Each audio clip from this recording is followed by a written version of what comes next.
अगर आपको ये ऑडियो शो पसंद आता है और आप चाहते हैं कि ऐसी ही ऑडियो बुक्स इस शो पर हर हफ्ते आती रहें, तो एक छोटा सा कंट्रीब्यूशन हमारी मेहनत के नाम। आपकी कंट्रीब्यूशन से हम आपकी पसंद की किताबें खरीद पाएंगे और आपके लिए लगातार नई कहानियाँ ला पाएंगे। आप इस क्यूआर कोड पर अपने हिसाब से कुछ भी अमाउंट 10, 20, 50 कंट्रीब्यूट कर सकते हैं। आपको अगर कोई खास बुक चाहिए तो आप हमें ज़रूर बताएं। धन्यवाद। नमस्कार, मेरा नाम है एहतेशाम रईस और आप सुन रहे हैं दिव्य प्रकाश दुबे द्वारा लिखी गई आको बाको। अध्याय 4। संजीव कुमार। देहरादून का नाम सुनते ही एक तस्वीर जहन में उभरती है। पहाड़, आसमान और चुटकी भर फुर्सत। ये बात तब की है जब मैं 2 महीनों के लिए स्कूल में थिएटर पढ़ाने के लिए गया था। मैं कोई टीचर नहीं था, लेकिन स्कूल वालों को कोई एक ऐसा आदमी चाहिए था जिसने फिल्म और थिएटर की दुनिया के कुछ बड़े लोगों से मुलाकात की हो, थोड़ी बहुत अंग्रेजी बोल लेता हो और बच्चों को एक छोटा सा प्ले तैयार करा दे। फ़ोन पर तो स्कूल वालों ने यही बताया था कि मैं अकेला ही वहाँ रहूँगा, लेकिन जब मैं वहाँ पहुँचा तो पता चला कि एक लोकल थिएटर करने वाली लड़की स्मृति भी मेरे साथ पढ़ाएगी। एक बार को तो मुझे बुरा लगा कि ऐसा कैसे हो सकता है, लेकिन अगले पल ख्याल आया कि एक तो पैसा बढ़िया है और दूसरे 2 महीने एक अच्छी जगह पर रुकने को मिल रहा है, तो थोड़े बहुत एडजस्टमेंट में बुराई नहीं है। स्मृति करीब 26-27 साल की होगी। 20 साल की उम्र में मुंबई हीरोइन बनने गई थी। 1-2 फिल्मों में उसने छोटे मोटे रोल भी किए और कुछ एक सीरियल्स में भी बड़ी बहन बनकर आई। लेकिन अपनी तस्वीरों को अलग अलग तरीके के लोगों को दिखाते हुए वो एक दिन थक गई। कुछ शहर जो मुश्किल शहर हैं, जहाँ बड़ा समंदर भी लोगों को बड़प्पन नहीं सिखा पाता। स्मृति थक कर एक दिन घर लौट आई। सीरियल में आने का उसको एक फ़ायदा हुआ कि देहरादून लौटकर उसने एक एक्टिंग स्कूल खोल दिया। उस एक्टिंग स्कूल के बाहर उसके सीरियल की तस्वीरें भी लगी हुई थी। स्मृति एक्टिंग क्लासेस के नीचे ही बड़ा बड़ा लिखा हुआ था, हुनर से कामयाबी तक।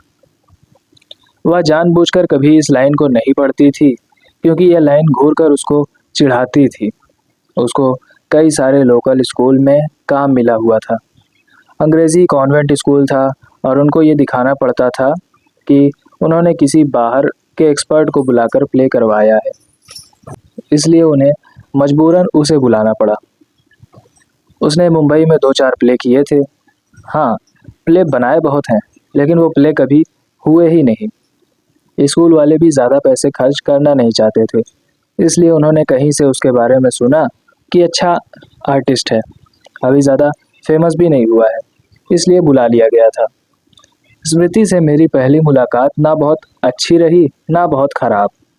उसके बहुत सारे दोस्त अभी मुंबई में काम कर रहे थे, इसलिए उसने अपने शुरुआती सवालों में मुझे तौलने की कोशिश की। मेरे पास भी बताने को लाखों बातें थी और मुंबई की कमाल की बात यही है कि मुंबई में कभी कोई काम के लिए मना नहीं करता। मैंने भी बता दिया कि फिल्मों में जिनमें मैंने एक्टिंग की है उनका शूट हो गया है और वो रिलीज़ होने वाली है। स्मृति ने जब फिल्मों के बारे में पूछा तो मैंने बड़े ही आराम से झूठ बोल दिया कि एक फिल्म तो करण जौहर के साथ की है, लेकिन आप अभी किसी से कहिएगा मत, ये सब बातें अभी बाहर नहीं आनी चाहिए। झूठ जितना बड़ा हो उसको उतने ही आराम से बोलने पर वो सच हो जाता है। हम दोनों ही एक दूसरे के झूठ से वाकिफ थे और कमाल की बात थी कि हमें इस बात से कोई दिक्कत नहीं थी। मुंबई में स्ट्रगल करने वालों के बीच में एक अनकहा एग्रीमेंट होता है।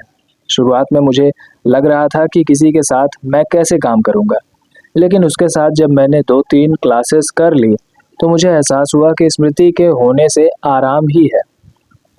हमने शेक्सपियर का एक घिसा पिटा प्ले चुन लिया और बच्चों को उसका रिहर्सल कराने लगे। इस बीच स्मृति ने मुझे बताया कि ये देहरादून में अब प्ले होने लगा है। जब मैंने प्ले देखने की इच्छा की तो वह खुशी खुशी मुझे प्ले दिखाने ले गई। मैं देखकर हिल गया। मैंने उसके जैसा एक्टर पूरे मुंबई में नहीं देखा था। वो एक्टिंग इतनी कमाल थी कि लग ही नहीं रहा था कि सामने वाला एक्टिंग कर रहा है। प्ले खत्म होने के बाद मैंने स्मृति से ये गुजारिश की कि मुझे इस एक्टर से मिलवा दे। मैंने जब स्टेज के पीछे जाकर उस एक्टर से हाथ मिलाया और उससे कहा कि मैंने इतने कमाल एक्टिंग देखी ही नहीं कभी। वह सकुचाते शर्माते हुए बहुत धीमे से बोला, शुक्रिया। इतना धीमे कि अगर मैंने उसके होठों को हिलते हुए नहीं देखा होता तो मैं मानता भी नहीं कि उसने कुछ कहा भी। खैर, जब मैं उस छोटे से हॉल से निकलकर स्मृति के साथ कुछ खाने के लिए बाहर गया, तब मुझे पता चला कि ये जो देहरादून का सबसे अच्छा एक्टर था, वो एक पोस्ट ऑफिस में डाकिया था।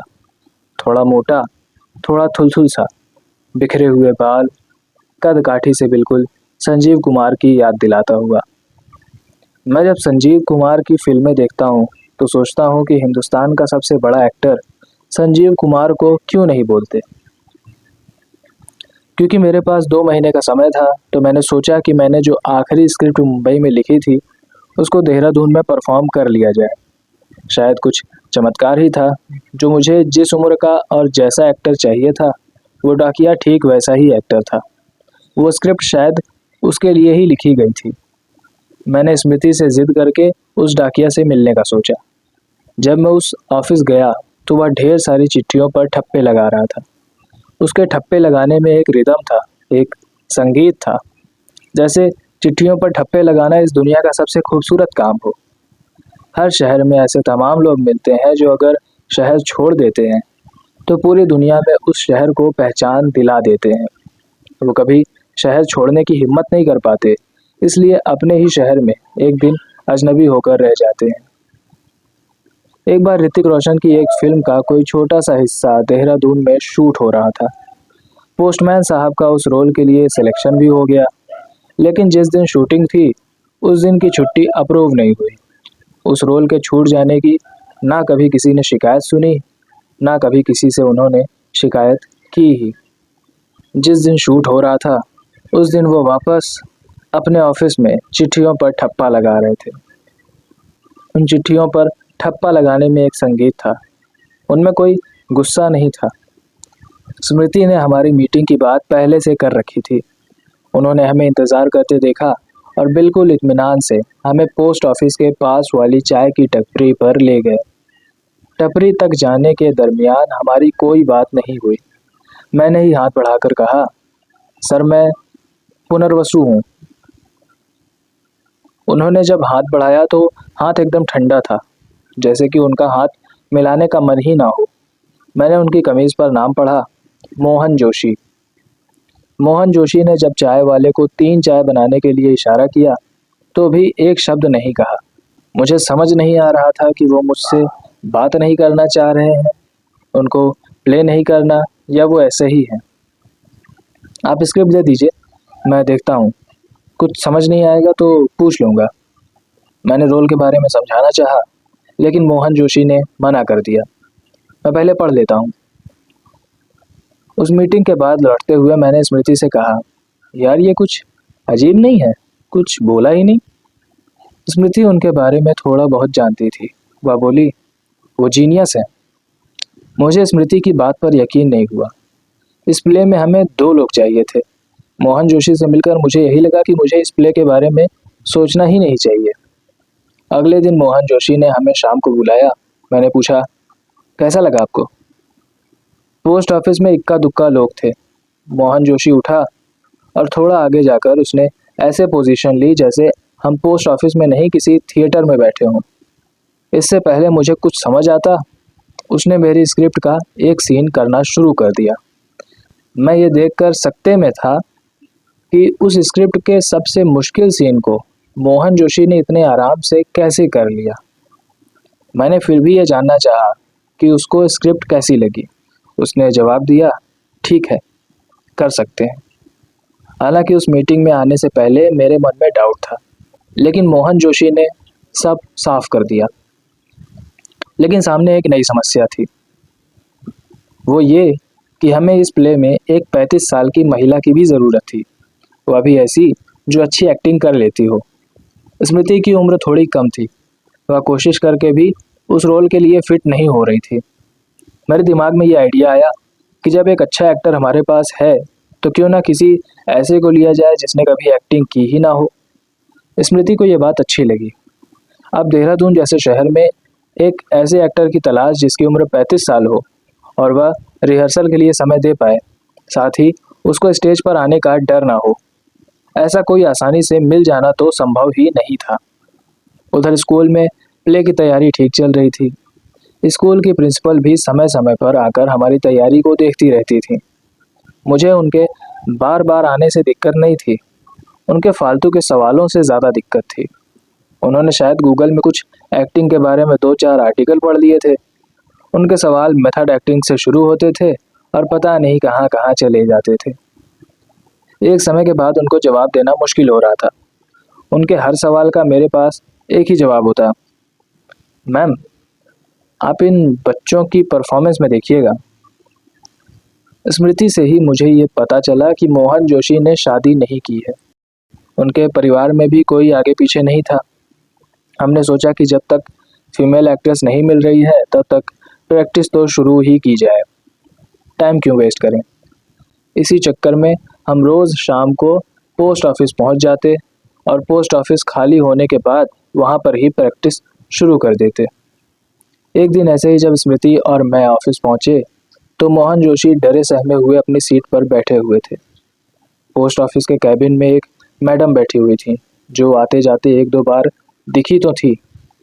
पूछने पर पता चला कि मैडम पोस्ट ऑफिस की बड़ी बाबू हैं। कुल मिलाकर ये कहा जा सकता है कि वह मोहन जोशी की बॉस थी। ऐसा कभी होता नहीं था कि वो ऑफिस में इतनी देर तक रुकी रहें, लेकिन उस दिन शायद उनको कुछ काम था। उनकी उम्र ठीक वही थी जो हमें अपने प्ले के लिए चाहिए थी। मैंने नेम प्लेट पर नाम पढ़ा, ग्रीष्मा पंत लिखा हुआ था। मोहन जोशी की एक खास बात थी कि प्ले की रिहर्सल शुरू करने से पहले ही मुझसे पूछते, मैं कौन हूँ, मेरे लिखे हुए प्ले में उनके कैरेक्टर का रोल क्या है। जोशी कुछ देर के लिए अपनी आंखें बंद करते और जब वह आंखें खोलते तो उनका पूरा शरीर, उनकी आत्मा, उनके देखने का तरीका, उनके चलने का ढंग, सब कुछ शौकत वशिष्ठ हो चुका होता। जैसे पुरानी कहानियों में हमने सुना था कि लोग एक मंत्र पढ़कर अपना रूप बदल लेते हैं, वैसे ही मोहन जोशी को शायद कोई जादू आता था। यूँ तो वो कोई बात नहीं करते थे, लेकिन अगर कोई कैरेक्टर बहुत बातूनी है तो मोहन जोशी उतनी देर के लिए बहुत बातूनी हो जाते थे। उनको ज़्यादा बात करते हुए देखकर लगता कि इस आदमी के अंदर इतनी सारी बातें थी तो वो निकल क्यों नहीं रही थी। जैसे ही रिहर्सल ख़त्म होती वो वापस अपना मोहन जोशी वाला रूप धर लेते, एकदम चुपचाप, झुके हुए कंधों वाले कोई आदमी जिसके पास सारी बातें खत्म हो चुकी हों। पता नहीं क्या सोचकर मैंने मोहन जोशी से पूछा कि ये आपकी बॉस ग्रीष्मा पंत जो हैं, क्या वो एक्टिंग कर सकती हैं। मोहन जोशी इस सवाल के जवाब में सड़क पर टकटकी लगाए सोचने लगे। मुझे लगा कि शायद अब जवाब दें, लेकिन 10 मिनट तक कोई जवाब आया नहीं। मैंने खींच कर दोबारा पूछा। मोहन जोशी जैसे किसी नींद से जागे हों। वो बोले, पूछने में बुराई नहीं है। मुझे यह तो उम्मीद थी कि वो खुद तो कभी पूछेंगे नहीं, इसलिए मैंने स्मृति से बात करने को कहा। स्मृति को शुरुआत में यह आइडिया बहुत ख़राब लगा। मैं ये बात पढ़ पा रहा था कि कहीं ना कहीं स्मृति खुद वो रोल करना चाहती है, लेकिन मुझे तो जैसे जिद थी कि नहीं, मुझे वो खास हाव भाव चाहिए। उसने जब ग्रीष्मा से बात की तो उसने तो मजाक में टाल दिया, लेकिन एक चीज़ अच्छी हुई कि उसने ये कहा कि मैं रिहर्सल में आऊँगी। यूँ तो वो मोहन जोशी की बॉस थी, इसलिए ग्रीष्मा के सामने आते ही मोहन जोशी अपने आप को और अंदर सिकोड़ लेते थे। ग्रीष्मा को इस बात का खूब अंदाज़ा था कि उसके आने की वजह से मोहन जोशी को दिक्कत हो रही है, इसलिए उसने आते ही सबको कंफर्टेबल कर दिया। उस प्ले का फीमेल वाला डायलॉग स्मृति ने पढ़कर ग्रीष्मा को सुनाया। जब 2 दिन तक उसने सारा डायलॉग सुन लिया, एक बार स्मृति को करते हुए देख लिया, तब तीसरे दिन ग्रीष्मा ने खुद एक बार अपने आप को उस कैरेक्टर में ढालकर हमारे सामने रखा। यूँ तो मोहन जोशी ग्रीष्मा के आगे कुछ भी बात नहीं करते, लेकिन जैसे ही मैं एक्शन बोलता सब कुछ बदल जाता। मोहन जोशी की आदत के जैसे ही ग्रीष्मा ने भी आदत डाल ली थी कि अभी मैं कौन हूँ। वो दोनों बहुत अच्छा कर रहे थे, इतना अच्छा जिसकी मुझे दूर दूर तक उम्मीद नहीं थी। उधर मेरे स्कूल के प्ले की डेट आ चुकी थी, इधर रिहर्सल में ग्रीष्मा को स्मृति को और मुझे मज़ा आने लगा था। मोहन जोशी को कैसा लगता था यह बात मैं कभी समझ नहीं पाया, क्योंकि वो कभी कुछ ज़्यादा रिएक्ट ही नहीं करते थे। रिहर्सल के दौरान ग्रीष्मा जैसे ही अपने कैरेक्टर में आती, वैसे ही मोहन जोशी बदल जाता। ग्रीष्मा घर की बड़ी बहन थी और बाकी सभी बहनों और भाइयों को पढ़ाते लिखाते और सेटल करते उनकी शादी रह गई थी। मुझे कई बार ऐसा लगा कि ग्रीष्मा के मन में मोहन जोशी के लिए सॉफ्ट कॉर्नर है। मोहन जोशी डाकिये के लिए नहीं, मोहन जोशी जो एक्टर है उसके लिए। मैंने स्मृति से भी ये बात कंफर्म करने की कोशिश की, उसको भी ऐसा ही लगता था। खैर, हमने प्ले की एक डेट ले ली। स्मृति के ऑफिस में ही हमने करीब 50 लोगों को बुलाया। परफॉर्मेंस बहुत अच्छा रहा। हर कोई ग्रीष्मा को और मोहन जोशी को बधाई दे रहा था। लोगों ने कभी ऐसा प्ले देखा ही नहीं था। ऑडियंस में ही शहर के कुछ बड़े लोग आए हुए थे। उन्होंने इस प्ले को बड़े ऑडिटोरियम में परफॉर्म कराने के लिए हमसे पैसे पूछे। हम तो ये सब शौकिया ही कर रहे थे। हमें उम्मीद ही नहीं थी कि इसके लिए पैसे भी मिल सकते हैं। इसी प्ले का सेकंड परफॉर्मेंस हुआ और पहले वाले से भी अच्छा हुआ। इस बार हम सब ने पैसे भी कमाए। जितने भी पैसे आए मैंने उसके 4 हिस्से किए और आपस में हमने बांट लिए। ग्रीष्मा तो पैसे लेने को तैयार भी नहीं हो रही थी, क्योंकि उसको तो इसके पहले पता भी नहीं था कि कभी वह स्टेज पर परफॉर्म भी कर सकती है। मैंने सोच लिया कि कभी ना कभी मैं मोहन जोशी और ग्रीष्मा को मुंबई ले जाकर परफॉर्म करवाऊंगा। उधर मेरे स्कूल में प्ले हुआ, वो भी बहुत अच्छा हुआ। स्मृति से मेरी दोस्ती गहरा गई।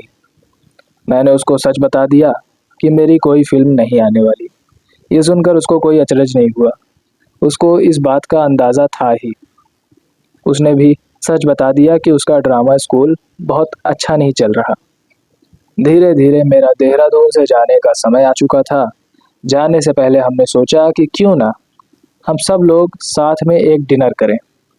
ग्रीष्मा तो डिनर के लिए तुरंत तैयार हो गई, लेकिन जब मैंने मोहन जोशी से पूछा तो वो कुछ कहे नहीं। मैंने कहा, बहुत ज़रूरी है, मैं इसी बहाने आपको अगली कहानी भी सुना दूंगा। जब हम डिनर पर पहुंचे तो मोहन जोशी को छोड़कर हम 3 लोग आपस में खूब बातें, हंसी मजाक कर रहे थे।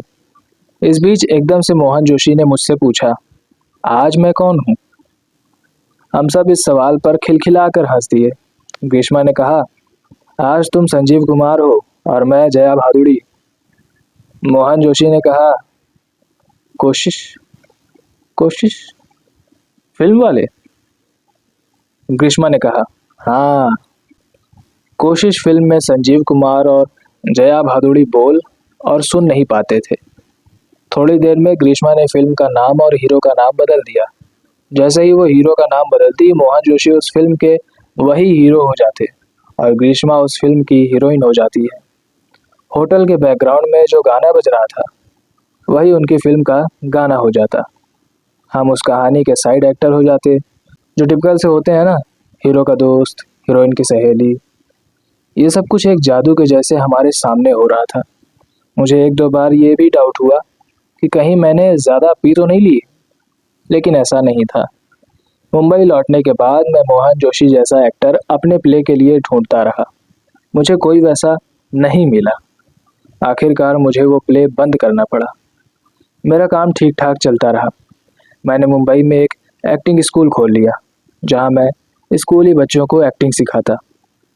देहरादून से लौट आने के कई साल बाद जब मैं दोबारा देहरादून पहुंचा तो पता चला कि ग्रीष्मा और मोहन जोशी ने शादी कर ली थी। स्मृति का एक्टिंग स्कूल अब अच्छा चलने लगा था। उसने भी शहर के एक बिजनेसमैन से शादी कर ली थी। जब मैं ग्रीष्मा से मिला तो मैंने उनसे पूछा कि क्या अभी आप वो खेल खेलते हो? तो उन्होंने जवाब दिया, हाँ, इस दुनिया में इतने किरदार हैं कि हम वो किरदार बनते रहते हैं। एक वही तरीका है कि हम जिससे अपनी असलियत से भाग सकते हैं। मोहन जोशी अब भी उसी पोस्ट ऑफिस में वैसे ही बैठे हुए चिट्ठियों पर ठप्पे लगाते हैं। चिट्ठियों पर ठप्पे लगाने में अब भी वही संगीत था। संजीव कुमार अगर बुढ़ापे में मरते तो उनकी शक्ल ठीक मोहन जोशी जैसी लगती।